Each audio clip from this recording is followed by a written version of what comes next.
আসসালামু আলাইকুম এভরিওয়ান, কি অবস্থা সবার, কেমন আছেন সবাই? আজকের ভিডিওটা খরগোশ বাচ্চা দেওয়ার আগ মুহূর্তে কি লক্ষণগুলো দেখা যায় সে সংক্রান্ত ভিডিও। স্ক্রিনে দেখতে পারছেন যে খরগোশটি কাপড় নিয়ে বক্সের ভিতরে জমা করছে। সেই খরগোশটি কিছুদিনের মধ্যে বাচ্চা দিবে, হয়তো 24 ঘন্টার মধ্যে, না হলে 2-1 দিনের মধ্যে। অনেকে ভাবেন যে খরগোশ শুধু মাটিতেই বাচ্চা দেয়, মাটিতে গর্ত করে তার নিজের মতো করে বাচ্চা দেয়। আসলে ধারণাটি ভুল। খরগোশ যে কোনো জায়গায় বাচ্চা দিতে পারে। আপনি চাইলে আপনার ঘরের ভিতরেও বাচ্চা নিতে পারবেন, তবে খরগোশ যে জায়গাটি বাচ্চা দিবে সে জায়গাটি একটু অন্ধকার বা একটু ঘরের কর্নার হতে পারে। সেখানে সে বিভিন্ন ধরনের জামা কাপড় বা খড়কুটো নিয়ে যেয়ে বাচ্চা দিতে সক্ষম হবে।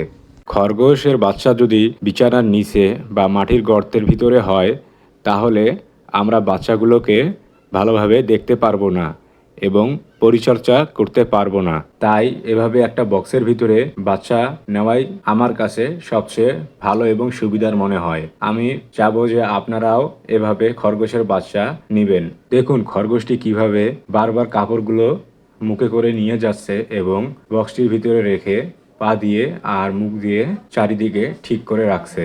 যখন আপনি আপনার খরগোশকে দেখবেন এরকম আচরণ করছে, তখন তার সামনে বেশি করে কাপড়, সুতি কাপড় এবং তুলা দেওয়ার চেষ্টা করবেন, যাতে করে সে তার বাচ্চা দেওয়ার জন্য সুন্দর করে ঘর তৈরি করতে পারে, যাতে করে বাচ্চা দিতে সে স্বাচ্ছন্দ্য বোধ করে এবং বাচ্চাগুলো সুস্থ সবল হয়।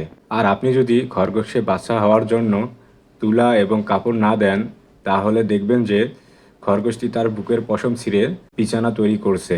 এতে করে খরগোশটির ওপর অনেক ধকল যায় এবং খরগোশটির দেখতেও খারাপ লাগে। পরে মনে হবে যে খরগোশটি মনে হয় অসুস্থ হয়ে গিয়েছে, বা অনেকে ধারণা করে যে হয়তো তার পশমগুলো ঝরে পড়ছে। আর আপনি যদি খরগোশটিকে তুলা এবং কাপড় দেন, তাহলে দেখবেন যে খরগোশটি তার বুকের পশম তুলছে না, তুললেও অতি সামান্য পরিমাণে তুলতে পারে, কারণ বাচ্চা দেওয়ার জন্য খরগোশ তার বুকের পশম তুলে থাকে। হয়তো এগুলো লক্ষণ দেখার পর আপনার মাথায় চিন্তা আসতে পারে যে আমার খরগোশটি কতক্ষণ পরে বাচ্চা দিতে পারে। এর কোনো সঠিক উত্তর আমার কাছে জানা নেই, কারণ খরগোশ যে কোনো সময় বাচ্চা দিতে পারে। ঘর তৈরির কিছুক্ষণ পর অথবা 2-3 দিন পরও বাচ্চা দিতে পারে। আর আপনারা আমার আগের ভিডিওতে দেখেছিলেন যে খরগোশটি বাচ্চা দেওয়ার জন্য আগে থেকেই ঘাস দিয়ে বানিয়েছিল। পরে আমি ঘাসগুলো তুলে দেওয়ার 2 দিন পর আবার দেখি যে সে ঘাস নিয়ে যাচ্ছে। তখন আমি কাপড়গুলো দেই এবং সে কাপড়গুলো দিয়ে সুন্দর করে ঘর তৈরি করে।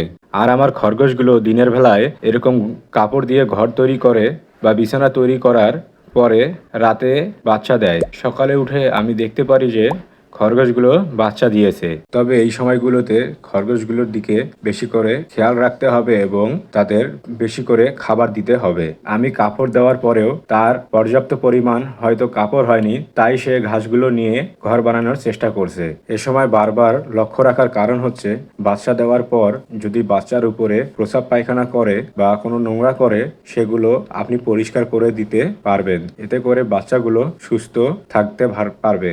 খরগোশকে ব্রিডিং করানোর 15 দিনের মাথায় খরগোশ প্রেগনেন্সি ধারণ করে। প্রেগনেন্সির ধারণ করার পর 30 থেকে 35 দিনের মধ্যে খরগোশ বাচ্চা প্রসব করে। খরগোশকে কীভাবে সাকসেসফুল ব্রিডিং করাবেন সে বিষয়ে একটা ভিডিও আমার চ্যানেলে দেওয়া আছে, আপনারা চাইলে দেখে নিতে পারেন। আশা করি আমার জানা ইনফরমেশনগুলো আপনার কাজে আসতে পারে। চ্যানেলটা সাবস্ক্রাইব করে সবাই পাশে থাকবেন। এই ছিল আজকের ভিডিওটা ভালো লাগলে চ্যানেলটা সাবস্ক্রাইব করবেন। যারা ফেসবুক পেজ থেকে দেখছেন, পেজটা ফলো দিবেন এবং বন্ধুদের মাঝে শেয়ার করবেন। ভিডিওটির কোয়ালিটি খারাপ হওয়ার কারণ ভিডিওটি আমি সন্ধ্যার দিকে করেছি। আল্লাহ হাফেজ।